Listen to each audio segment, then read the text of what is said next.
The fact that Gorsuch had said something that actually endeared him to Democrats, and that actually a lot of establishment Republicans appreciated, and it actually, many people thought, tempered Gorsuch, or at least revealed him as they felt to be a moderate that they think he is. I mean, how are we covering this in a negative way, maybe a nuanced way? Or Donald Trump goes to the African American History Museum and he talks about countering bigotry, and we cover that as well. Yes, you did cover that. So that's one of two of hundreds of stories, most of which are extremely negative. And God bless you for doing that positive stuff. But look at the way they slammed him for not covering right immediately the desecration of the Jewish cemetery outside St. Louis. I mean, this is a guy, and look at the way the media is endlessly playing him up as an anti-Semite. This is a guy who has a Jewish son-in-law, whose own daughter converted to Judaism, who's never been quoted saying a single anti-Semitic word,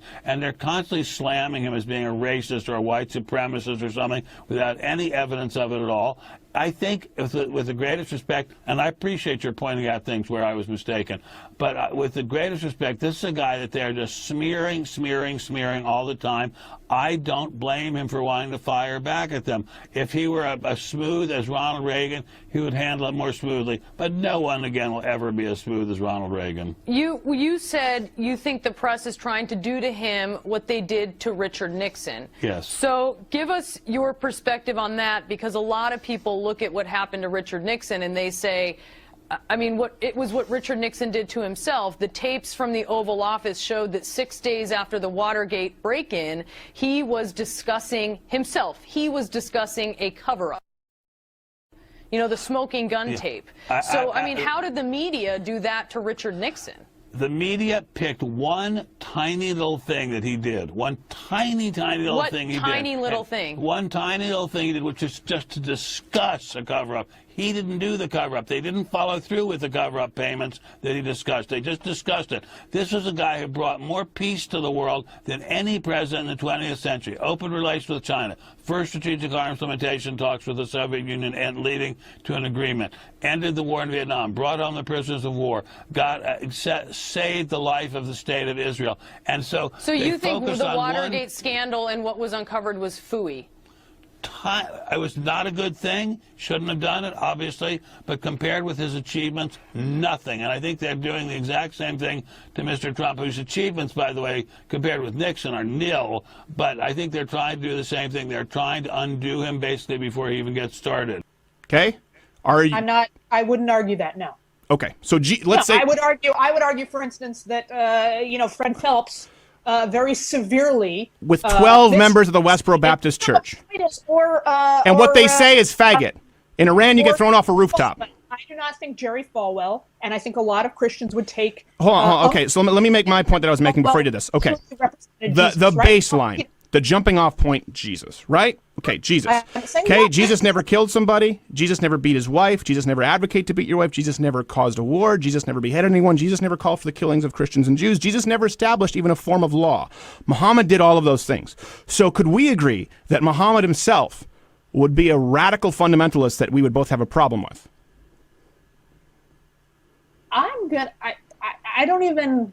Listen. I am here to ask you a simple question. I know that we portray Islam and all Muslims as bad, but there's 1.8 billion Muslim followers of Islam. We have 8 million plus Muslim Americans in this country, and I don't see them represented here. But my question is, how can we fight an ideological war with weapons? How can we ever end this war? The jihadist ideology that you talk about, it's an ideology. How can you ever win this thing if you don't address it ideologically? Great question. I am so glad you're here, and I am so glad you brought that up because it gives us an opportunity to answer.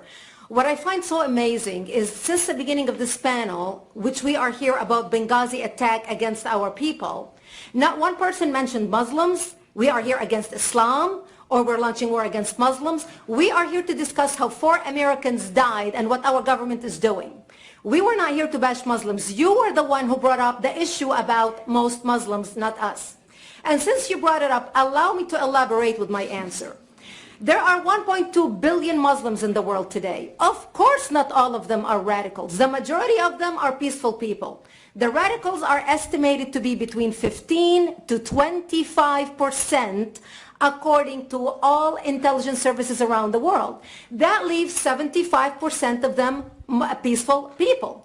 But when you look at 15 to 25% of the world Muslim population, you're looking at 180 million to 300 million people dedicated to the destruction of Western civilization. That is as big of the United States. So why should we worry about the radicals, 15 to 25%? Because it is the radicals that kill. Because it is the radicals that behead and massacre. When you look throughout history, when you look at all the lessons of history, most Germans were peaceful. Yet the Nazis drove the agenda. And as a result, 60 million people died. Almost 14 million in concentration camps. 6 million were Jews.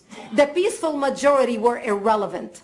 When you look at Russia, most Russians were peaceful as well.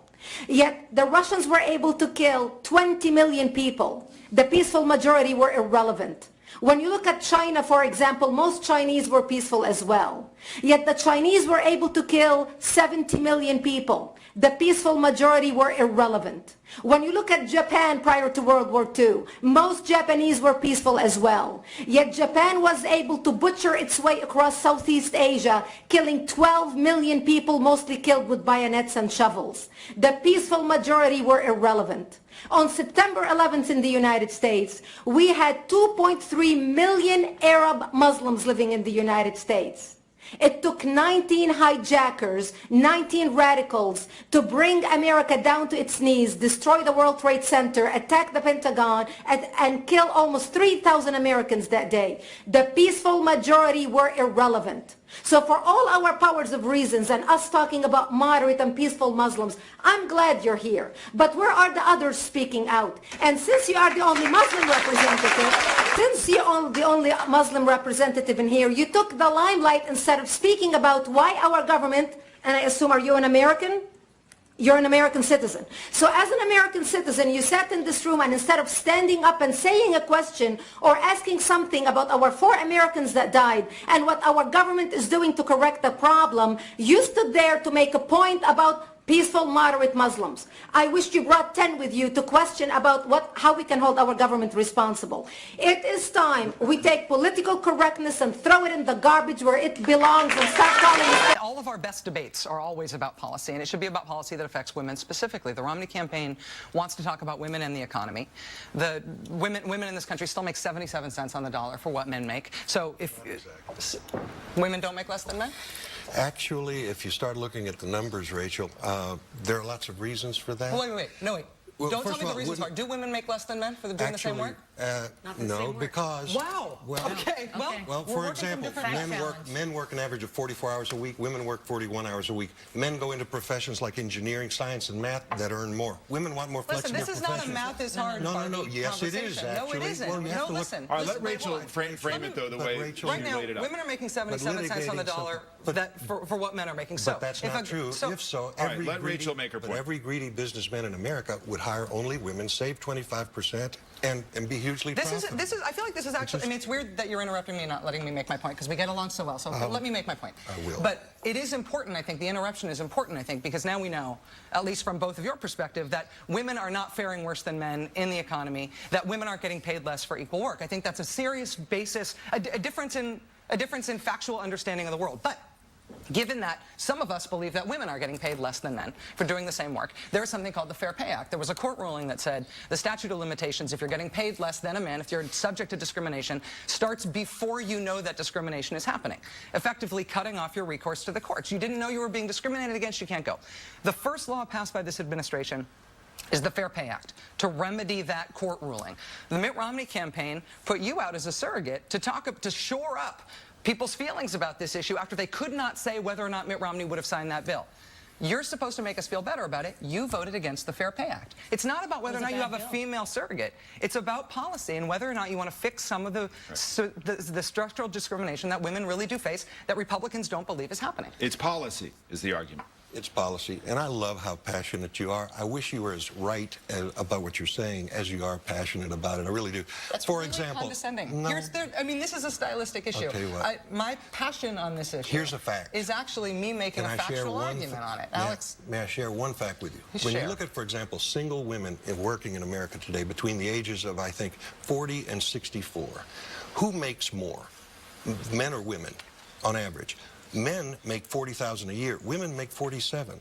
When you take out the marriage factor, look at some economics. My point here is that we're manufacturing a political crisis to get away from what this election really wants to be about. All right, well, let me bring... And that's the Obama strategy.